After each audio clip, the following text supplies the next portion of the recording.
네, 코로나19 폭발적 확산세는 좀 주춤합니다만은 여전히 불안한 모습입니다. 어제 하루 신규 확진자 수는 간신히 200명 아래를 유지했습니다. 모레 시한이 끝나는 수도권 거리두기 2.5단계도 일주일 더 연장될 것으로 보입니다. 취재기자 연결해보죠. 김종균 기자. 네, 사회부입니다. 네, 자, 오늘 0시 기준 확진자 현황부터 전해주시죠. 네, 중앙방역대책본부의 집계 결과 어제 신규 확진자 수는 198명입니다. 전날보다 3명이 더 늘었지만 간신히 200명 아래를 기록했습니다. 400명이 넘었던 지난달 27일을 정점으로 조금씩 감소하는 추세이긴 한데 언제든 유행 규모가 커질 수 있는 불안한 국면입니다. 크고 작은 집단 감염이 산발적으로 이어지고 있고 여기에 감염 경로를 모르는 환자 비율이 24%를 넘어섰기 때문입니다. 국내 발생은 189명, 해외 유입은 9명입니다. 지역별 국내 발생 환자를 보면 서울 68명, 경기 55명, 인천 5명으로 수도권에서만 128명이 추가됐습니다. 수도권 외 지역에선 충남이 20명으로 가장 많았습니다. 이어 광주 10명, 대구가 7명 순이었습니다. 세종, 전북, 제주는 신규 확진자가 없었습니다.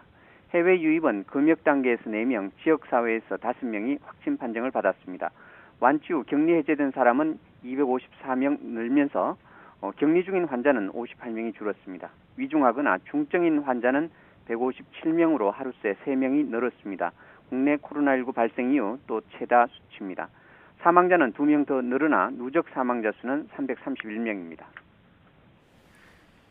수도권과 지방의 사회적 거리두기 6일까지인데 이를 연장할지 여부가 잠시 뒤 결정됩니다. 지금으로는 연장 가능성이 높다고 전망되고 있죠.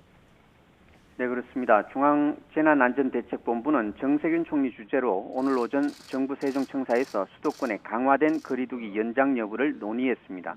정 총리는 모두 발언에서 급하게 방역 조치를 완화해서 더 큰 위기를 초래하기보다는 확실한 반전 국면을 만들 때까지 총력을 다해야 한다고 말했습니다. 정 총리는 또 지금은 방역의 고삐를 바짝 조여야 할 때라면서 거리두기 2.5단계 연장으로 가닥을 잡았습니다.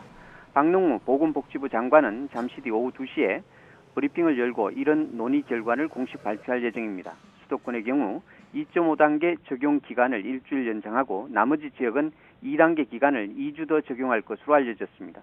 수도권 등교 제한 역시 이에 맞춰 연장할 것으로 보입니다. 정부의 목표는 일일 신규 확진자 수를 100명 미만으로 낮추는 것입니다. 특히 이달 말 추석 연휴가 예정된 만큼 그전까지 확진자를 최대한 낮추겠다는 입장입니다. 지금까지 사회부에서 YTN 김종길입니다.